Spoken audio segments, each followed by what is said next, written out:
EDN အလွယ်မှတ်တဲ့နေ့ပေါ့ကျမတို့တနေ့ကိုဒီ12လုံးကိုအတူတူလေ့လာကြမယ်ပြီးရင်နေ့စဉ်ထဲမှာအတူတူသုံးကြမယ်ဒီ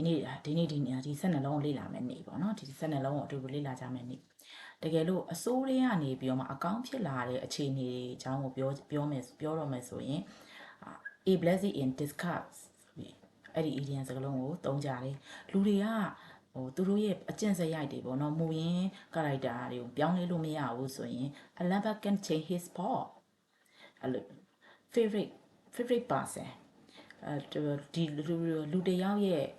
ဒီလူကတော့ဘသူရဲ့ favorite person လို့ပြောချင်တယ်ဆိုရင်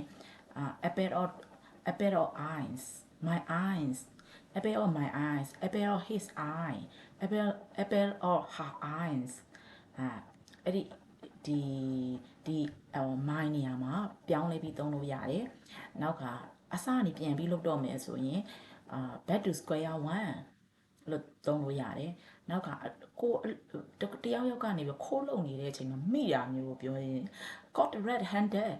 ဆိုပြီးအဲစကားလုံးကိုကျွန်တော်တို့ဒီအနေနဲ့ပေါ့နော်အသုံးလို့ရတယ် EDN အနေနဲ့သုံးလို့ရတယ်တကယ်လို့ဈေးအရင်ကြီးတာပဲလို့ကိုပြောချင်တယ်ဆိုရင် cost and art and a lunch lunch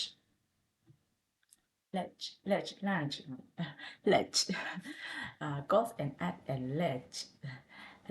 ဆိုပြီးပြောလို့ရတယ်နောက်ကိုကနေပြီးတော့မှဒါဆိုရင်ငါဆောင်မွေးအောင်မှာပါပေါ့နော်ကောင်းတဲ့ဒီအလုပ်ကိုငါရမှာပါဆိုတော့ကောင်းတဲ့အရာကိုမျှော်လင့်နေဆိုရင် finger crossed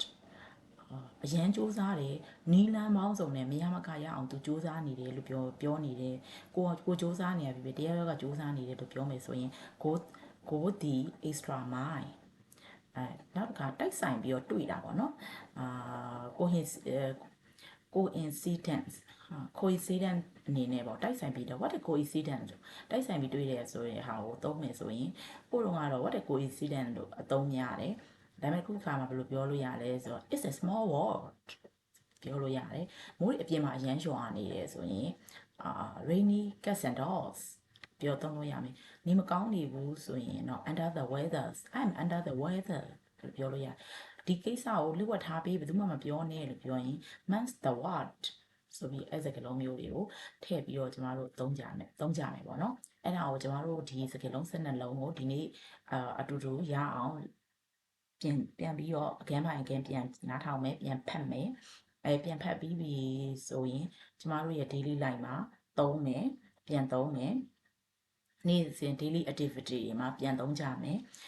ပြန်သုံးမယ်ဒီဥစ္စာတွေကိုရဲ့အသေးစိတ် example ကိုကြည့်ကျင်နေဆိုရင်တော့ဒီမှာလဲ post တွေမှာပေါ့နော်တင်ထားတဲ့ EDN နဲ့ပတ်သက်တဲ့ post တင်ထားတာရှိတယ်အဲ့ဒီမှာလေးပြန်ဖတ်လို့ရပါတယ်ရှင်